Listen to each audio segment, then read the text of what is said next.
जोतो मसीरेन बयहा मिसरा को यीशु मसीह ᱧᱩᱛᱩᱢ ᱛᱮ ᱤᱧ ᱠᱷᱚᱱ ᱡᱚᱦᱟᱨ ᱛᱮᱦᱮᱧ ᱱᱚᱣᱟ ᱤᱧᱟᱹᱜ ᱡᱤᱭᱚᱱ ᱨᱮᱭᱟᱜ ᱦᱚᱲ ᱤᱭᱩᱴᱩᱵ ᱪᱮᱱᱮᱞ ᱨᱮ ᱡᱚᱛᱚ ᱦᱚᱲᱤᱧ ᱠᱟᱱᱟ ᱛᱮᱦᱮᱧ ᱠᱷᱟᱴᱚ ᱛᱮ ᱤᱥᱚᱨᱟᱜ ᱠᱟᱛᱷᱟ ᱜᱟᱞᱢᱟᱨᱟᱣ ᱨᱮᱭᱟᱜ ᱤᱧ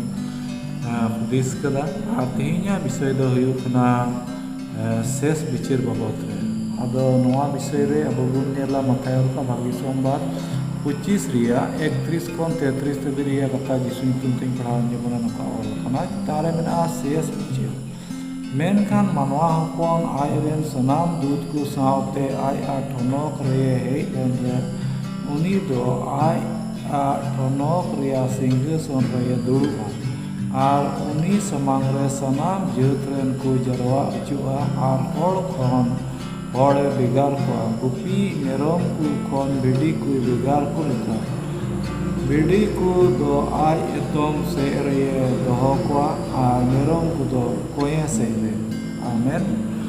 ᱵᱚᱭᱦᱟ ᱢᱤᱥᱨᱟ ᱠᱚ ᱛᱮᱦᱮᱧ ᱵᱤᱥᱮᱥ ᱠᱟᱭᱛᱮ ᱱᱚᱰᱮ ᱟᱵᱚ ᱵᱚᱱ ᱧᱮᱞᱫᱟ ᱱᱚᱣᱟ ᱫᱚ শেষ ᱵᱤᱪᱟᱹᱨ ᱨᱮᱭᱟᱜ ᱠᱟᱛᱷᱟ ᱠᱟᱱᱟ ᱢᱩᱪᱟᱹᱫ ᱩᱛᱟᱹᱨ ᱨᱮᱭᱟᱜ ᱠᱟᱛᱷᱟ ᱟᱨ ᱱᱚᱰᱮ ᱫᱚ ᱟᱵᱚ ᱵᱚᱱ ᱧᱮᱞᱫᱟ ᱢᱟᱱᱣᱟ ᱦᱚᱯᱚᱱ ᱢᱟᱱᱮ ᱡᱤᱥᱩ ᱢᱟᱥᱤ ᱫᱚ ᱢᱩᱪᱟᱹᱫ ᱫᱤᱱ ᱨᱮ उनी दो आया सिंहासन रे दुड़ुबा और सानाम जात को उनी ठेन को जरवा हचुआ नोडे उना कथाय मेनदा और उनी दो हड़ खन हड़े बेगार को चेद लेका गुपी दो मेरम खन भिडी को बेगार को और उनका हड़ खन हड़े बेगार को बया मिसरा को तीन अब नोते उन पढ़ा दिल कान अब बुन ᱧᱟᱢ ᱤᱫᱤᱭᱟ ᱪᱮ ᱪᱮᱫ ᱞᱮᱠᱟ ᱱᱚᱰᱮ ᱫᱚ ᱦᱚᱲ ᱠᱷᱚᱱ ᱦᱚᱲᱮ ᱵᱷᱮᱜᱟर ᱠᱚᱣᱟ ᱱᱚᱰᱮ ᱵᱚᱱ ᱧᱟᱢ ᱫᱟᱲᱮᱭᱟᱜᱼᱟ ᱱᱟᱛᱮ ᱵᱚᱱ ᱯᱟᱲᱦᱟᱣ ᱤᱫᱤ ᱞᱮᱠᱷᱟन ᱩᱱᱤ ᱫᱚ ᱱᱚᱣᱟ ᱜᱮ ᱢᱮᱱᱫᱟ ᱚᱠᱚᱭ ᱠᱚᱫᱚ ᱟᱭᱟᱜ ᱮᱛᱚᱢ ᱥᱮᱫ ᱨᱮ ᱫᱚᱦᱚ ᱠᱚᱣᱟ ᱩᱱᱠᱩ ᱫᱚ ᱢᱤᱫᱴᱮᱱ ᱫᱷᱚᱨᱚᱢ ᱦᱚᱲ ᱢᱮᱱ ᱠᱟᱛᱮ ᱠᱚ ᱧᱩᱢᱩᱜᱚᱜ ᱠᱟᱱᱟ ᱟᱨ ᱫᱷᱚᱨᱚᱢ ᱠᱚᱫᱚ ᱚᱠᱚᱭ ᱠᱚ ᱧᱩᱢᱩᱜᱚᱜ ᱠᱟᱱᱟ ᱱᱚᱰᱮ ᱟᱵᱚ ᱵᱚᱱ ᱧᱮᱞ ᱞᱮᱠᱷᱟन बुन ᱧᱟᱢ ᱫᱟᱲᱮᱭᱟᱜᱼᱟ ᱱᱚᱰᱮ ᱢᱮᱱᱫᱟ ᱨᱮᱸᱜᱮ ᱞᱤᱫᱤᱧᱟ ᱟᱨ ᱯᱮ ᱡᱚᱢ ᱦᱚᱪᱚ ᱞᱤᱫᱤᱧᱟ ᱞᱟᱸᱜᱟᱴᱤᱧ ᱛᱟᱦᱮᱸ ᱠᱟᱱᱟ ᱠᱤᱪᱨᱤᱡ ᱞᱤᱫᱤᱧᱟ ᱯᱮ ᱟᱨ ᱦᱟᱡᱚᱛ ᱨᱤᱧ ᱛᱟᱦᱮᱸ ᱠᱟᱱᱟ ᱦᱤᱨᱤ ᱞᱤᱫᱤᱧᱟ ᱯᱮ ᱨᱩᱣᱟᱹᱜ ᱠᱟᱱ ᱛᱟᱦᱮᱸ ᱠᱟᱹᱱᱟᱹᱧ ᱦᱤᱨᱤ ᱞᱤᱫᱤᱧᱟ ᱯᱮ ᱱᱚᱣᱟ ᱠᱚ ᱵᱤᱥᱚᱭ ᱨᱮ ᱟᱵᱚ ᱵᱚᱱ ᱧᱮᱞᱟ ᱟᱨ ᱩᱱᱨᱮ ᱱᱚᱰᱮ ᱢᱮᱱᱫᱟ ᱡᱮ ᱩᱱᱨᱮ ᱫᱷᱚᱨᱚᱢ ᱠᱚᱫᱚ ᱠᱚ ᱨᱚᱲ ᱨᱩᱣᱟᱹᱲᱟ ᱛᱤᱥ ᱵᱟᱝ ᱯᱨᱚᱵᱷᱩ ᱟᱨ ᱱᱚᱰᱮ ᱱᱚᱣᱟ ᱠᱟᱛᱷᱟᱭ ᱢᱮᱱᱫᱟ ᱡᱮ ᱛᱤᱥ ᱵᱟᱝ ᱟᱢ ᱫᱚᱞᱮ हिरी ले में रूद का नेलतले हिरी ले में से लंगाटम ताहे का नेलतले किचरी ले में आर नोडे यीशु मसीह दो नोआ कथा मेनदा ओकोय इंग्रेन हुडिंग को नोआ नोंकाय कमिया को से नोंकाय व्यवहार को आर उनको कान गया को से ओनागी इने व्यवहार दिना में कते नोडे मेनदा आर सरापान को कोय दो कोये से रे नोडे को मेनदा जे नुकु को मेनदा तीस बांग आले ठेनेम हेज लेन मेनखान अकोय को दो आयरेन हुडिंग को बाको उनका आपा यीशु की बाको उनका दिया मेन कते नोडे लई सुतोंता बया मिश्रा को विशेष कायते नोआ कथा अब बोन ᱧᱟᱢदा जे भिडी आर मेरम लेका आ नोआ रे द अब बोन बुझाव दड़ी कना जे भिडी तो अकोय मिट्टन हर को चला से उनको गुण और स्वभाव रे कथा नोडे लई जाहिता और अकोय को दो आकु लिका को चला उनको दो मेरम मा मिट्टन स्वभाव मेनदा अकोय दो आयते चला और ओना लेकाते नोडे बोन बुझाव दड़ी कना जे तेहिन उकाटा दो नोआ शेष बिचार रे कथा दो प्रभु यीशुआ कथा लेका अकोय चला से उनिया हुकुम लेका अकोय दोहया और उनी गे मिट्टन एतम से रेन दो पड़ा बया मिश्रा को विशेष कायते नोडेना कथा नोआ बोन ᱧᱟᱢदा आबो आयमा हड़ बोन हुदिस किया से ढेर हड़ नोआ हुदिस रे आयमा हड़ को भूला और ओना दो आबो मजते हुदिस या जरूर मेना तबना नोडे बोन ᱧᱟᱢ दड़ी कना जे अकोय को दो को जम चुल दिया लंगाट को ताहेना किचरी लदी को से हाजत रे ताहेना हिरी लदी को सरीगी बुहा मिश्रा को बाइबल रा कथा रे नोडे बोन ᱧᱟᱢदा नोआ दो निश्चित करना कथा कना और ढेर हड़ ओना को मेनदा से ढेर हड़ ओना को पतियो कना जे तिहिन मीर हड़ आबो बोन हिरी लेखान मीर हड़ रुआ रे आबो बोन हिरी लेखान से आबो बोन रेंगे बोन जम हचो लेखान से आबो बोन हाजत रे ताहे कार बोन हिरी लेखान से किचरी लेखान तबे नोआ आबो दो शेष बिचार रे प्रभु आतांग बुना मेनखान बया मिश्रा को हयतो आबो बुन भूला नोंडे दो मेंदा धर्म को और धर्म को दुकु अकोय कना ओना अबो बुझेव रिया जरूर मेना तबुना तेहिं अबो एकेन इने मुत्रो दो बांग जे मीर हर अबो बुन जम चुकदिया रुर रे अबो बुन हिरी किदिया से लांगाट रे अबो बुन किचरी किदिया एकेन इने मुत्रो दो बांग अबो ओना बुन कमिया मेनखान अबो ते दो धर्म रे ताहेन हुआ आ धर्म दो चेक कना ओकाटा दो अबो पहिल रे जिसु बुन अतांग के शैतान और निजुतिया जत्तो कमी अबो बुन बगी उकदा ओकाटा दो मारिया ओकाटा दो पहिला न्यूत रिबुन ताहे कान से बड़ी को बुन कमी कान ताहे कान ओने ओना को जत्तो अबो बगी या से बगी गिडी कते जेमन प्रभुआ हर रे से धर्म रे अबो बुन तलाम दरिया नोआ रे कथा अबो बुन नेल लेकान जे तिहिं अबो दो मीर हर रुआ रिबुन हिरी लेकान से जम बुन एमाय कान नोआ बाबत रे चेत प्रभुआ कथा दो अबो लई अबुन कना अबो ओना विषय तेबुन नेल लेकान अबो बुन बुझेवा से बुझेव रे जरूर मेना तबुना पहिल कुरिंती 13 रिया 1 खन 3 धबी अबो ओना बुन पढ़ाव लेकान ओडे बुन ᱧᱟᱢᱟ जे मानवा को फरसी ते से दूध को फरसी ते रोडले रखो दुलड़ बनु तीन कान चांगचांगो करताली हुई कना आर नोडे नोय मेनदा जे नबी रिया दयादान ताहेन तीन कान आर हो इन्या मेना तिन्या को जतो रेंगे ओरे को जम चुल कुर हो आर इन्या जीवी इन्या हड़मो सुधई अतार गडी ले रहो एर हो दुलड़ बनु तीन कान चे परवा बनुतुnya ओना बुन ᱧᱟᱢदा बुया मिसरा को तीनवा दो मोते अबु हुदिसो रिया जरूर हुआ एंते धीर हर को भूल और अबुआ ओकाटा भूल दो मुचाद दिन रे बाबन सुधरेव दरिया और ओना इयते के निर्गे ओना को बुझेव जरूर तीन रे नोआ कथा अबु बुन पढ़ावदा 1 कुरिंती 13 रिया 1 खन 3 धबी नोडे बुन ᱧᱟᱢदा दुलड़ रे टेहाडो कना जे जहाय दुलड़ बनु ताई कान हरेम जम चुली रहो से नबीरिया बरदान मेना ताम रहो से मानवा से दूध का फरसी तेम रोले रहो से आमा हरमम अथार के दिले रहो मीन हर खातिर ते मेनखान दुलड़ बनु ताम खान दो चिन हम बांग कना अबु नोडे बुन ᱧᱟᱢदा दुलड़ रिया अर्थ कान गया हुकुम बताओ जहन 14 रिया 15 रे बुन नेल लेखान ओंडे बुन ᱧᱟᱢᱟ नोडे मेनदा जुदी इन पे दुलड़ दिन कान का इन्या हुकुम पे दोया बया मिश्रा को तिहिं अबु विशेष कायते हुकुम बताव रे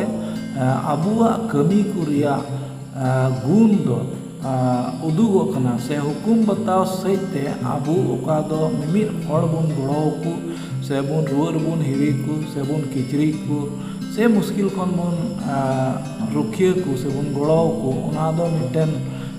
अपनार और कमी सहिते अपनारा धर्म ताहेन से लेकाते और मिटेन कमी से लेकाते ओंडे धर्म दो ᱧᱩᱢᱩᱜᱚᱜ कना और ओना इयते विशेष कायते अबो बुन ᱧᱟᱢदा जे अपनार ते दो ठीक रे ताहेन दो लेक मेना तबुना अबो जाकोब चिट्ठी 1 रिया 26-27 बुन पढ़ाव लखा ओंडे नोआ मेनदा जहाय हर आए नेव धर्म मी कनाय मेन ते बुझेव कान और आया अलांग बाय जीन बीच कम आया अंतर रे अंडी एताय कान उनी कोड़ा नेव धर्म दो नाहा बताया ईश्वर और बाबा समांग रे निरे और बीन मिलचेवा नेव धर्म दो नोआगी टूर अमार को और अंडी पिटारे को दुख रे हिरी को और अपनार ते दो धरती खन बीन दागान रुखे कान ताहेन बया मिश्रा को नोडे अबो बुन नेलदा जे जहाय हर जुदी नेव धर्म कान और आलांग बाय जीने कान उनी दे अंडी जो कना मोने अंडी का और नोडे मेनदा आया नेव धर्म जहाय धर्म दा जुदी मेने कान और आयते दो अंडी जो कना से ठीक रे बाय बुझेव कदा ते नोडे मेनदा सरी नेव धर्म दो नोआ कान गया जे टूर अमार को गड़ो को रंडी पिटारे को उनको दुख रे हिरी को और अपनार ते दो ठीक रे ताहेन से अपनार ते दो बीन दुसन ताहेन ओना कथाय मेनदा बया मिश्रा को ओना से लेकाते अबो बुन बुझेव दड़ी कना जे एकेन अबो बुन गड़ो को मतो दो बांग जुदी कि अबो बुन गड़ो को मतो बुन बुझेव लेखान से अबुआ जीवी को बुन दान लेखाय रे हो जुदी की आबो नोआ बारया जिनिस बाबुन बड़ाई खान आबुआ धर्म और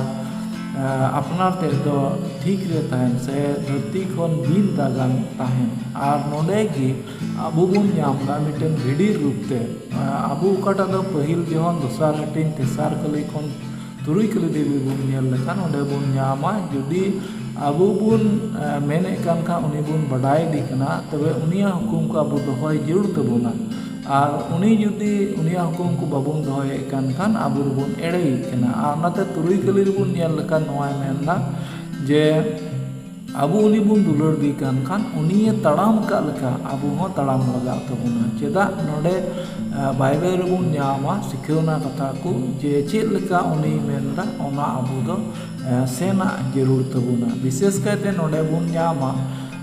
जे मिट कथा बुन नेला जे अकोय दो पोर जीवत्रने ताहे कना पहिल प्रथम अकोय दो प्रभुआ दया दान नाम किदा से सोनर जीवे नाम किदा से जीसुरेन मिटन ऐदरी ए होइना आबो पोर जीवत्रे कथा बुन नाम नेल लेका ओंडे आबो बुन नामदा उनी दो कनाय कॉर्नेलियस उनी दो पहिल पोर जीवत्रे उनी दो मिटन इटाली रेन पाल्टन खतारन ने ताहे कना और आबो बुन पढ़ावा अपोस्तल कमिटी 10 रिया 34-35 बुन पढ़ाव लेखान ओंडे आबो बुन नामा उनी दो चेद लेकान होड़े ताहे कना उनी दो ईश्वरे बतराय कान ताहे कना और आज धर्मे ताहे कना 10 रिया 1-2 बुन पढ़ाव लेखान ओंडे आबो बुन नाम दड़िया जे उनी दो कोई एमो को अडी अटे एमा को कान ताहे कना और आज दो ईश्वरे बतराय कान ताहे कना विशेष कायते आबो तिहिन शेष बिचार तिंगु रहा से भिडी लेका एतम से आबो हुयु बुन खोजे कान खान नवा गे आबो बुझेउ जरूर तबुना जे आबो दो धर्म बुन कमीदा से बांग अपनार ते बुन धर्मा से बांग जतो बड़ी कमी बुन बगिउ कदा से बांग और आबो का बुन गो अका लेका प्रभु हर बुन तड़ाम दा से बांग जुदी गी बाबुन तड़ामे कान खान एकेन आबो मी हर बुन गड़वायते से आबो मी हर बुन हिरीते से आबो बुन जम अचुकु ओना दो मुचाद दिन रे प्रभु आबो बाय उरुम बुना और ओनाते विशेष कायते आबो नोआ दो बुझेउ रिया लेख से जरूर मेना तबुना जेमन मुचाद दिन रे शेष बिचार आलो बुन पांदुला जेमन अपनार ते दो धरती खन बिंदा गान ताहेन और आबो धर्म बुन कमी ओकाटा दो मिमित प्रभु रेन हर को बुन गड़ाव को से बुन हिरी को से मुश्किल खन बुन दु बंचाव को और अपनार ते दो निरय बुन ताहेन से निरे से बिन दागान बुन ताहेन जेमन जो बड़ी कमी को शैताना बड़ी कमी को दो ओना को बुन बगी गया को दो जेमन आलो बुन कमी और ओनकाते शेष बिचार रे आबो दो भिडी लेका ईश्वर राज रे एतम से रेन बुन हुआ विशेष कायते नोआ दो आबो मौजते बुझेउ जोंग रिया जरूर मेना तबुना एनते शेष बिचार ताइनम रे आबो दो तिसोन अब दो बाबुन नामा प्रभु रिया कथा को बुझेउ जोंग लगित से दूसरा ते आबो धर्म लगित से धर्म हरे तराम लगित ओनाते नीत की सनाम हर को ठीक ठीक कथा बुझेउ जोंग दो लेख मेना तबुना जेमन ठीक लेका बुन चला और ओनकाते प्रभुआ दिन रे से यीशु मसीह आया सिंहासन रे दुड़ुब रे विचार दिन रे जेमन तिंगुट्राव कान दिन ताहेन और प्रभु रे एतम से रे जेमन आबो हरान को बुन हुयु नीत ठीक ठीक बुन बुझेउ से बया मिसरा को ने खाटो गालमाराव कते प्रभुआ सिखौनाय लई के तबुना तिने हर नवा वीडियो पे कुसियादा लाइक तबुन पे शेयर तबुन पे सारे दिन रे आबो बुन जापामा जेमन ओनका गे हिजुकान दिन रे इन्या वीडियो पे नेल आर ओनकाते सरता पे चिक दड़िया ने को लई मुचाद का जिसु ᱧᱩᱛᱩᱢ ᱛᱮ ᱡᱚᱛᱚ ᱠᱚ